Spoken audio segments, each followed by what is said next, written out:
Hi, welcome to another episode of the Sankofa Pan-African series. So, just what are the legacies of slavery? Our guest today will be helping us to understand how universities were entangled in the slave trade. Welcome to a continuation of our episode with Dr. Afua Cooper. Please continue to support us by clicking on your subscription and notification buttons. Thank you. Welcome to the Sankofa Pan-African series, Dr. Afua Cooper. Yeah, and you've been very busy in that area of looking at the connections between your university, Dalhousie University, and slave wealth. Please, can you share some of the findings? I know that you identified 5 specific ways, in which Dalhousie University was entangled with the slave trade. Yes, definitely. So in 2019, we released a report on Lord Dalhousie's history on slavery and race.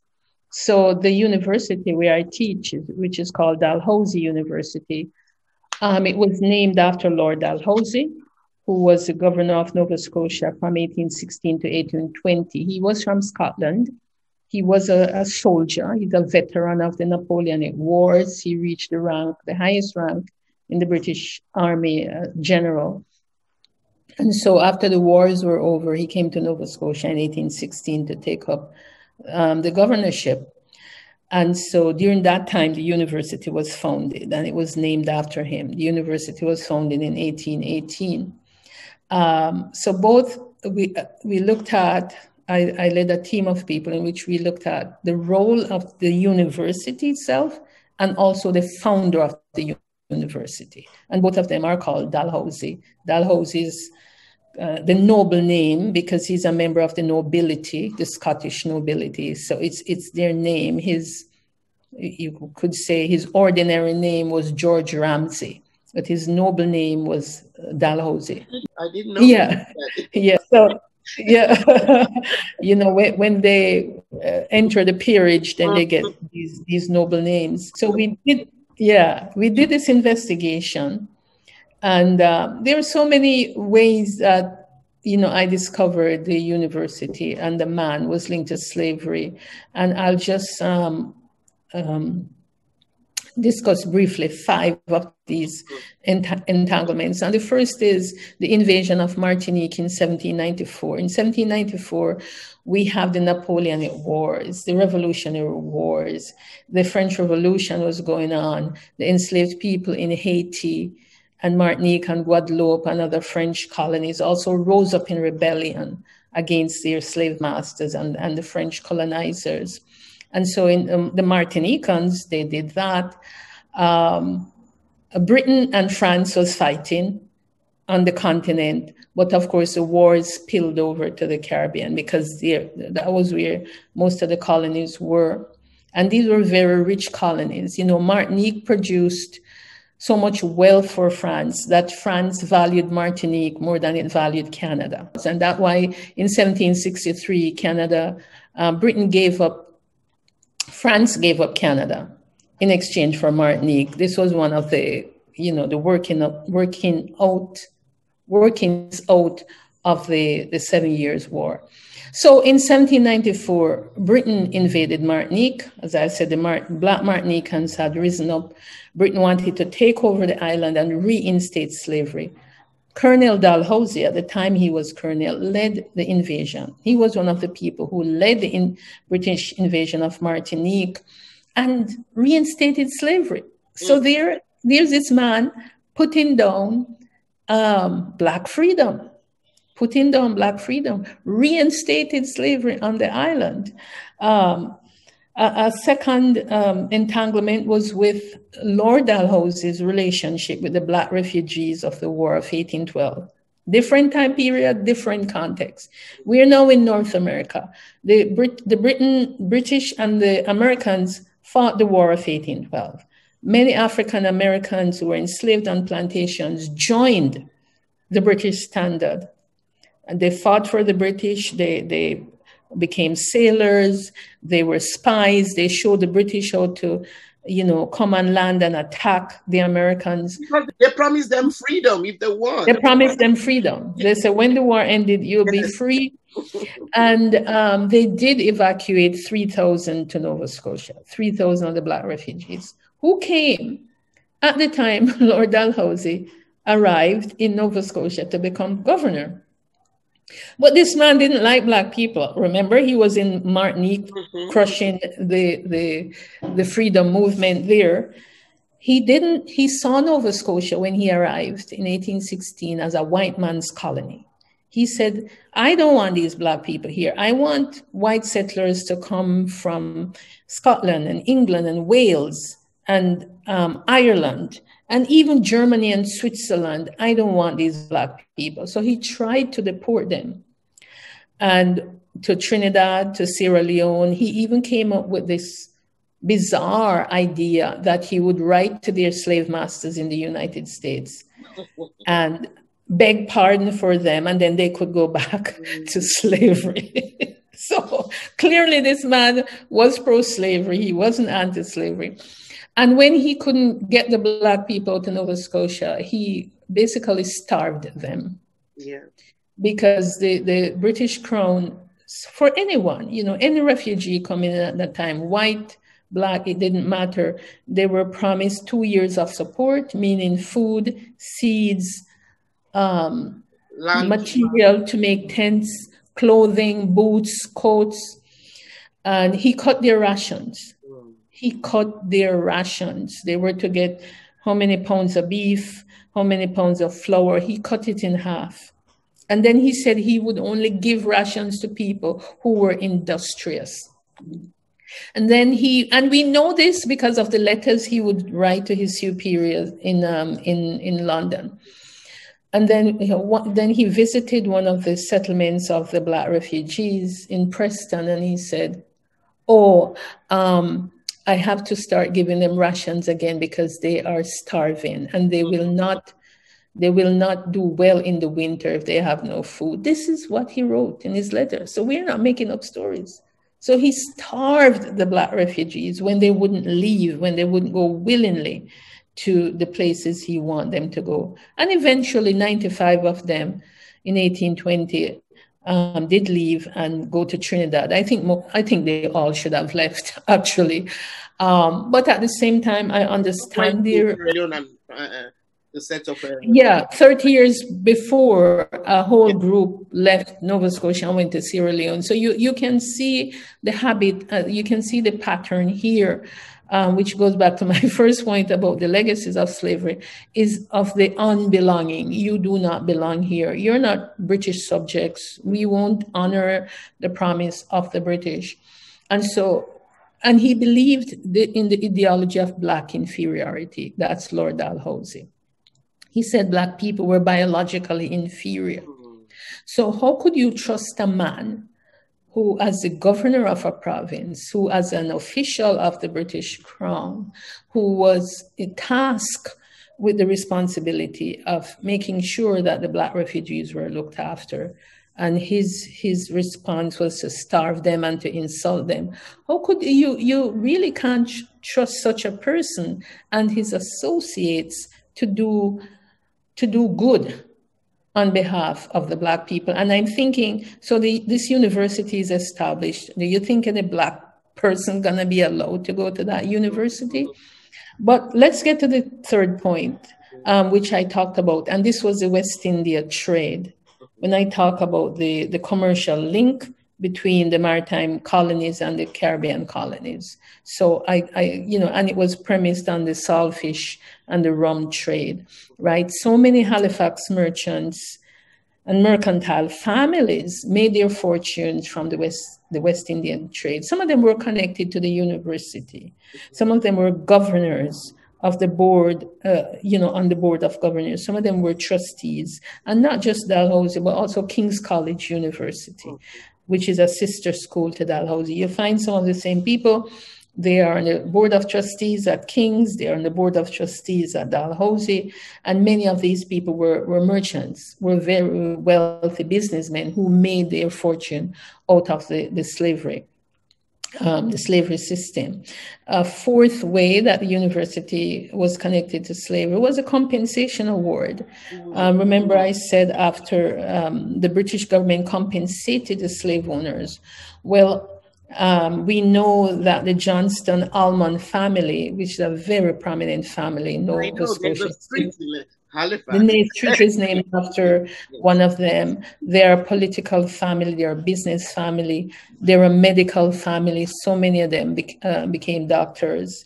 They received compensation money. I thought, well, how could they have received compensation money? They're in Nova Scotia. Well, through the Johnson branch, they owned a slave plantation, as far as you know, could be more, but at least one in Jamaica. Because the Johnson family, it's a white planter class family, originally came from Jamaica and settled in Nova Scotia, but they still had their plantation connections to Jamaica. So here you have a Dalhousie Board of Governors receiving compensation for slavery, for the loss of their slave property. And the fifth connection had to do with the American Confederacy. So, you know, in 1861, the American Civil War started, which was basically over slavery. The North and the South divided. The Union, the American Union, was compromised. The states that broke away from the Union formed what is known as the Confederacy. These are the Confederate states. When you had people in Halifax and other maritime places that supported the Confederacy. Now remember, the Confederacy wants to keep slavery. They don't want slavery to end, right? And you know, in all fairness, there were many Canadians that supported the Union, and many Canadian men, black and white, did leave Canada and went to the United States to fight on the side of the Union. That is true. But there were many more that supported the Confederacy. The Alman family, again, it's a medical family. They sent 2 doctors to work in the Confederate Army.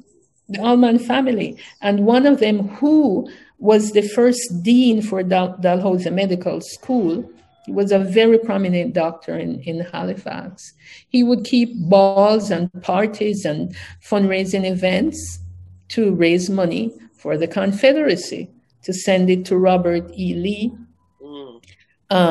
the Confederate general, and Jefferson Davis, the Confederate president. They supported Confederate ships coming to Halifax, and they would stock up the ships with supplies to take back to Virginia or wherever else to feed the Confederate troops. That happened in Canada. I mean, the hatch to kill President Abraham Lincoln, that plot rather was hatched in Montreal, right? Yeah. Just recently, the plaque for Jefferson Davis was removed from a sidewalk in Montreal. They had that plaque there for decades. But if we just take it back to Dalhousie University, someone like Dr. Alman, who started the medical school at Dalhousie, was a huge Confederate supporter, he and his wife, and there were many others. So it's like, wow, you have the university, Dalhousie University, you have the early leaders of the university, beginning with Lord Dalhousie, having these attitudes and these feelings and engaging these behaviors that disenfranchised the Black community. We know that it wasn't until toward the end of the 19th century, certainly the last 2 decades of the 19th century, that Black people actually could enter Dalhousie University as students. And it's still, it's not like you have tons of Blacks roaming on campus to this day. It's still a small percentage of the population. I mean, the Black student population. This was just not something that happened in the university like Dalhousie alone. Precisely. We were able to do the research for Dalhousie because in 2018 was the 200th anniversary of the founding of the school. And so, there were plans to have the parties and the commemorations, and 200 years, it's a big deal. But the elephant in the room was, wow, in this day and age, remember, it's 2018. It's the time we were talking about equity and anti-racism and anti-Black racism. So to just have this anniversary be one big celebration, celebrating Lord Dalhousie, when that guy was a racist, a true anti-Black racist. And so that didn't sit well with a lot of us. And, we had a Black faculty and staff caucus.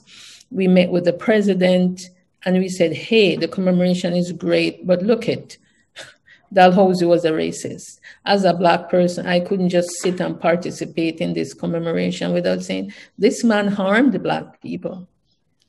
He starved many of them to death. He tried to deport them. He thought that Black people were biologically inferior.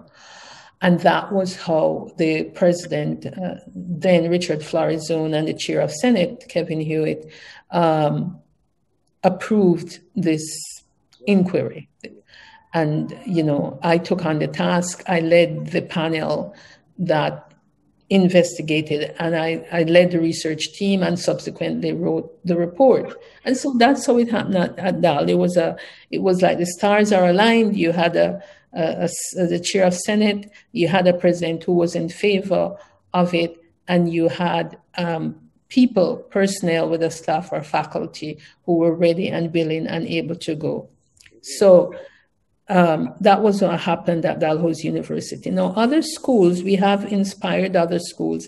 King's College University has also done their investigation, which is amazing. And I should say that both the report from Dalhousie University and King's College are online. People can go and read them and look at the recommendations. Now, McGill University has also taken up this work. As we speak, they are doing their own investigating, because McGill is also an old school. And the original endowment for McGill was left by John McGill, who was a slave owner and a slave trader. He was a fur trader, right? He's known as a huge fur trader, but he also owned enslaved people. The thing I should say, Bumi, is that, and this is important, and I didn't say it before when I was talking about the 5 entanglements, is that the money, the first endowment for Dalhousie University, the money that was used to establish the school, to build the buildings, to pay the professors, came from the Castine Fund. And the Castine Fund, Castine is in Maine. Yeah. And during the War of 1812, the Nova Scotians and the British went down there, captured Castine. It was a port town, and it had a toll. And the ships that came in from the West Indies, of course, New England was also involved in the Caribbean slave trade. So the ships that came in from the Caribbean, they had to pay their toll at Castine. And so the Nova Scotians, the military and the British military, they seized that box of money. And it amounted to about 12,000 Halifax pounds.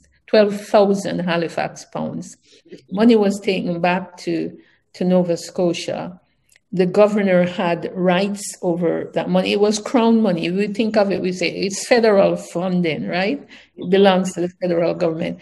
And it's from that money that Lord Dalhousie used. He actually used all of it, something like 9,000 pounds as part of the original endowment. The other 2,000 or 3,000 pounds was used to establish the military library, which is still going on.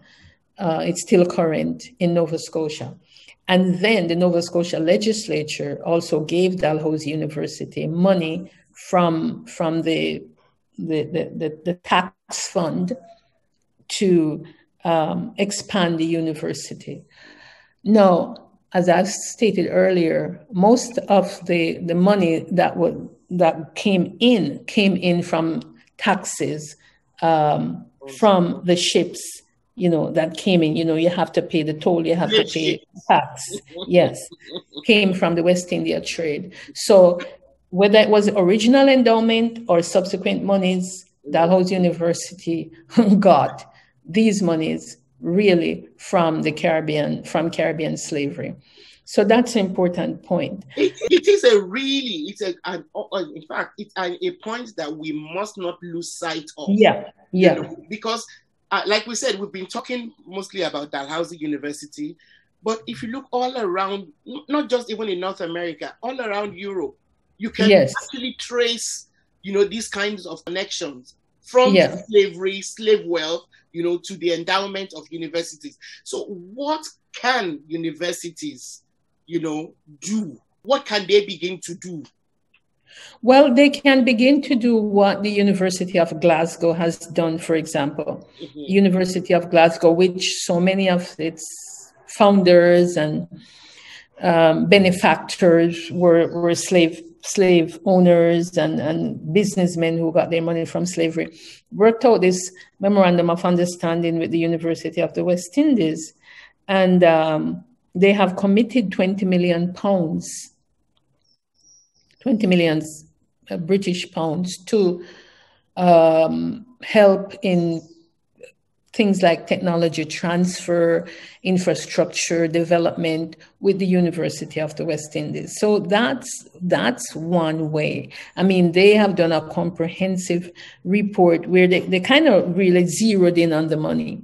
So that's one way. Dalhousie University is looking at curricular development, so the establishment of a BA program in Black Studies, which I'm part of that team developing that program. So we have a minor in Black Studies at Dalhousie. It's now been turned into a major, and we want to do a Black Studies bachelor's degree, eventually expanded so you can have a graduate component, because it's at the graduate level where a lot of research is done, and we want to continue that research. So that's one way, investing in curriculum, bringing more Black students to the campus, helping to fund and support their undergraduate education, helping to support graduate education. Graduate education is expensive. It's in graduate school, you're there for a long time if you're doing a PhD.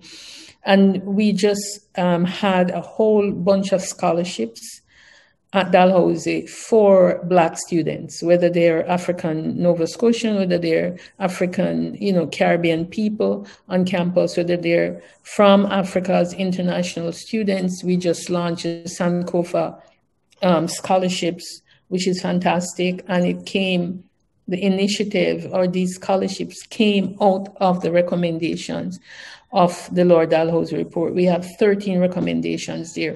So that's one way. We are hoping to have cluster hire. You have to hire Black faculty. You can have a Black studies program and just one or two people in it. So targeted hires, cluster hires are important. Hire enough of them, just make it, hire enough, people of color to make a real difference. Not just add a few. Hire them. Yeah, exactly. Hire them and retain them. I'm gonna go, because that's the other thing. If people come, if you hire them and then they're not happy, they're gonna go, they're gonna leave. And retention is important. So I just wanna read out here some of our recommendations.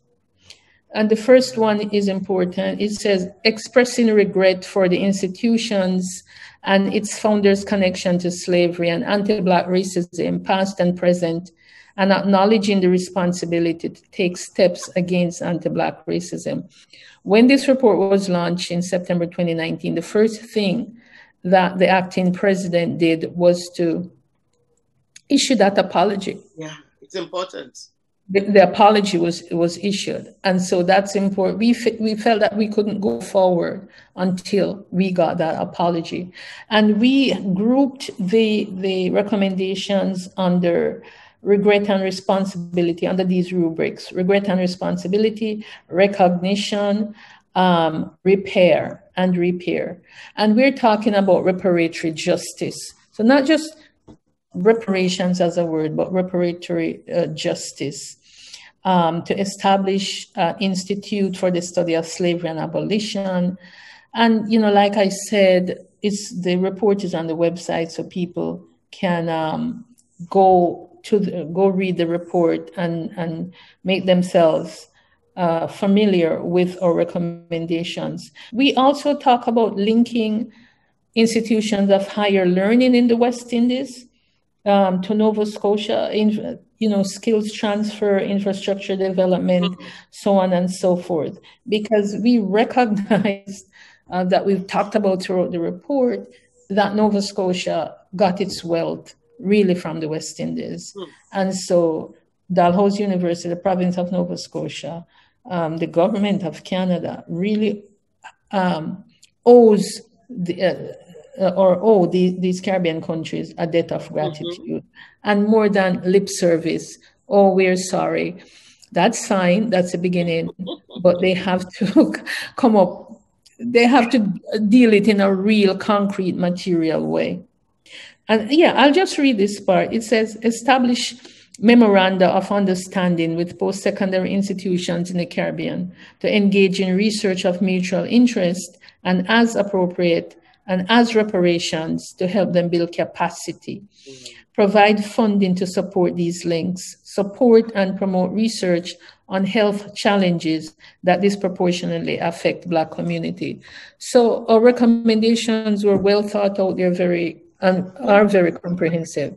Yeah. Well done to you and your team for the awesome work that you've done and that you're doing. It's without people like you, digging in, in spite of whatever ugliness you're going to find, a lot of it would remain, unknown to us.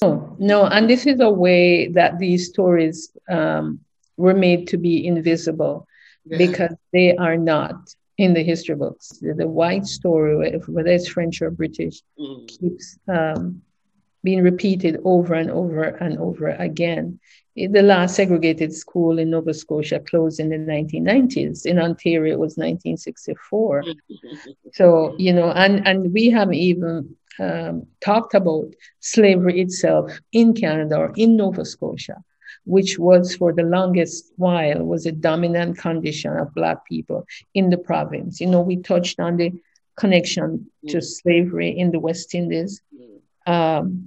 But the two slavery systems were not mutually exclusive, because sometimes when slave masters in Nova Scotia, for whatever reason, maybe they were in financial straits, they would sell their slaves to the West Indies. Oh. That was Nova Scotia.